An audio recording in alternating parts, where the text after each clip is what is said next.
इसमें हम शुरू कर रहे हैं ट्रांसपोर्टेशन। ट्रांसपोर्टेशन का दूसरा नाम है ब्लड वैस्कुलर सिस्टम, या इसका तीसरा नाम है सर्कुलेटरी सिस्टम। तो ट्रांसपोर्टेशन इन ह्यूमन बींग्स, इसमें एग्जाम में एक बार ये क्वेश्चन आया है कि ट्रांसपोर्टेशन इन ह्यूमन बींग्स के मेन पार्ट्स कौन कौन से हैं। तो इसमें क्या क्या आता है? हार्ट आता है, आर्टरीज आती हैं, वेन्स आती हैं, ब्लड आता है, कैपिलरीज आती हैं। तो ये सब इसके मेन पार्ट्स हैं। और सबसे पहले पर मैं सिस्टम समझा दूँ बना के, फिर लिखती हूँ। हार्ट वैसे ये है, लेकिन हमें सीखना इससे है क्योंकि इसी से समझ में हमें आता है। इसमें देखिए ये हार्ट के 4 चैम्बर हैं, एक ये रहा और एक ये नीचे है। ये दिख रहा है? कॉपी दे दीजिए, मैं बनाती हुई चली जाऊँगी तो आपको शायद और अच्छा समझ में आए। देखिए पहले हमने 4 चैम्बर बनाने होते हैं और 4 चैम्बर कुछ इस टाइप से बनाने हैं।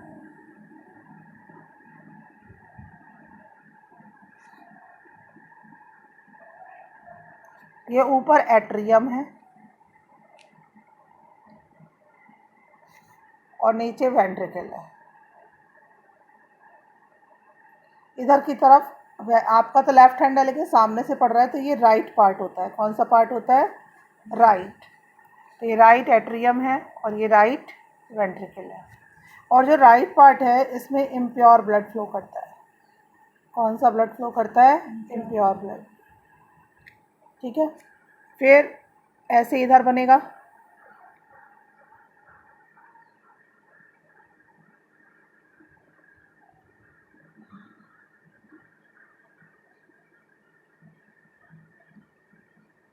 ये लेफ्ट एट्रियम है और ये लेफ्ट वेंट्रिकल है। तो एट्रियम तो अपर चैम्बर है, वेंट्रिकल लोअर चैम्बर है, और बीच में ये थिक वॉल है, मोटी दीवार है। ठीक है, और अब इसके चारों तरफ अगर आप ऐसे बनाते हैं, ये कंप्लीट हार्ट हो जाता है आपका यूँ करके। तो इसीलिए आप देख रहे हैं वेंट्रिकल की वॉल कैसी है? थिक है। वेंट्रिकल पे ज़्यादा मोटी वॉल आ रही है ना, और एट्रियम की वॉल पतली है। तो ये सब चीज़ें भी क्वेश्चन आते हैं कि वॉल किसकी मोटी है? वेंट्रिकल की, तो थिक वॉल्ड होते हैं। ये भी आ चुका है क्वेश्चन कि why ventricles are thick walled. तो to bear the high pressure of blood का ज़्यादा से ज़्यादा प्रेशर ये बर्दाश्त कर सके। और प्रेशर ऑफ ब्लड जो होता है वो वेंट्रिकल में ज़्यादा होता है, ऑरिकल में कम होता है। एट्रियम का ही दूसरा नाम ऑरिकल होता है। ठीक है, तो आपको मैंने जो बताया उसमें ये बताया, क्योंकि अगर ये समझ गए आप तो सारा समझ में आ जाएगा। अदरवाइज आप कितना भी रटेंगे कभी समझ नहीं आएगा कि ब्लड वैस्कुलर सिस्टम बहुत इंपॉर्टेंट सिस्टम है। ब्लड वैस्कुलर सिस्टम में हार्ट है। ह्यूमन हार्ट में 4 चैम्बर हैं, ऊपर वाले 2 ऑरिकल हैं, नीचे वाले 2 वेंट्रिकल हैं। वेंट्रिकल थोड़े लार्ज हैं, थिक वॉल्ड हैं, because the pressure of blood is more in ventricle. और ऑरिकल जो है थोड़ा थिन वॉल्ड है। अब यहाँ पर ये कैपिलरीज हैं, ये तो यूँ करके आप बना लेंगे, ऐसे नेटवर्क है ये कायदे से। ठीक है ना, ये कैपिलरीज हैं, तो ये लंग्स में लाती हैं सब। यहाँ से सारा का सारा जो ब्लड है, ये तो आपका केवल एक नेटवर्क है किसका? कैपिलरीज का। और ये कहाँ पे है? लंग्स में। कल सीखा था ना लंग्स में एल्वेलाई से वो आता है। तो अब ये कह रहा है ये आपका सारा का सारा जो ब्लड है, एक पेन दूसरे कलर का, एक्चुअली रेड से लिख रखा है ना तो अलग से दिख तो भी जाएगा। ये ऐसे चली वेन, ये सारा का सारा देखिए जाके कहाँ गिरेगी? ऑरिकल में। ये कहाँ पे आ रही है? ऑरिकल में आ रही है। और ये इसका काम है, ये है वेना केवा। इसका नाम क्या है? वेना केवा।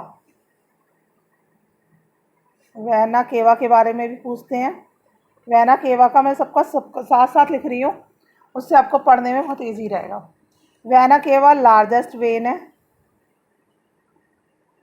मैं हैंड टू हैंड बना रही हूँ तो ज़्यादा ख़राब सा हो जाएगा, लेकिन आप लोग फिर बाद में अपने आप साफ साफ बना लेंगे। लार्जेस्ट वेन है और इसका फंक्शन है collects impure blood. Impure blood का दूसरा नाम है deoxygenated blood. Collects impure blood from all body parts. तो आपने क्या देखा कि अब तक ये पढ़ा आपने कि there are 4 chambers in the heart, 2 upper are auricle and 2 lower are ventricle. Ventricles are thick walled. After that, vena cava collect the impure blood from all body parts and pour it into the auricle, right auricle. यहाँ right auricle में आ गया, अभी पढ़ा था impure blood है ये।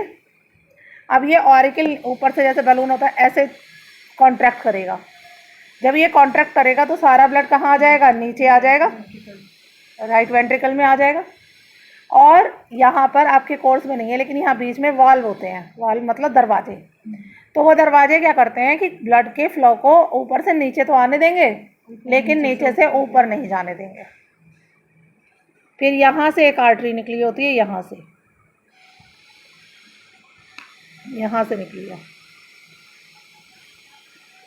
अभी तक यहाँ तक सारा ब्लड क्या है, इम्प्योर ही है।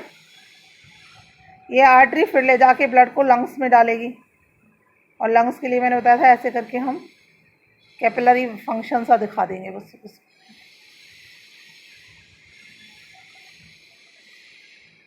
ठीक है, बुक में बन ही रहा है, ज़्यादा सुंदर बनाना है तो कैपिलरीज नेटवर्क। और साथ में क्या है ये लंग्स।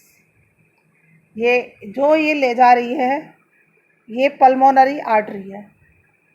पल्मोनरी का वर्ड होता है हार्ट। ये आर्टरी हार्ट से निकल रही है इसलिए इसका नाम है पल्मोनरी आर्टरी। ये सारी आर्टरी में प्योर ब्लड फ्लो करता है, ये एक्सेप्शन है। पल्मोनरी आर्टरी अकेले ऐसी है जो इम्प्योर ब्लड ले जाती है। ठीक है, तो यहाँ पे भी ब्लड कैसा है, डीऑक्सीजनेटेड। मैंने बताया डीऑक्सीजनेटेड का ये डीऑक्सीजनेटेड या इम्प्योर। डीऑक्सीजनेटेड का मतलब जिसमें ऑक्सीजन कम हो। यहाँ तक क्लियर हो गया। इसके बाद में अब क्या होगा कि यहाँ से जो है ये है आपकी पल्मोनरी वेन। यहाँ से एक वेन निकलेगी, वो इसमें डाल देगी लेफ्ट एट्रियम में। This is pulmonary vein. Pulmonary vein में कैसा ब्लड है, प्योर। प्योर कैसे हुआ कि इम्प्योर ब्लड आधा यहाँ पे आप देखिए ब्लू कलर से दिखा रखा है बुक में, ये ना आधा ब्लू है और आधा रेड है। तो यहाँ पे इम्प्योर आया था लंग्स में, लेकिन लंग्स में after purification the pulmonary vein collects the blood and pour into the left atrium. अब लेफ्ट एट्रियम में कैसा ब्लड है, प्योर है। अब यहाँ से क्या होगा कि लेफ्ट एट्रियम ने फिर कॉन्ट्रैक्ट किया तो ब्लड कहाँ आ गया, लेफ्ट वेंट्रिकल में। अब यहाँ जैसे इसमें से निकली थी ये, ऐसे इसमें से एक वेन निकली है। ठीक है ना, जैसे मेरी थोड़ी मोटी पतली हो रही है ऐसे नहीं बनानी है आपको, एक से उसकी बनानी है। ठीक है, और ये जा करके फिर से यहाँ पे नेटवर्क में मिल गई। लेकिन इसमें कैसा ब्लड फ्लो कर रहा है, प्योर। और इसका नाम है आर्टा। आर्टा जो है largest artery of the body, ऐसे आता है नेम द लार्जेस्ट आर्टरी। और आर्टा का काम क्या है, it distributes pure blood to all body parts.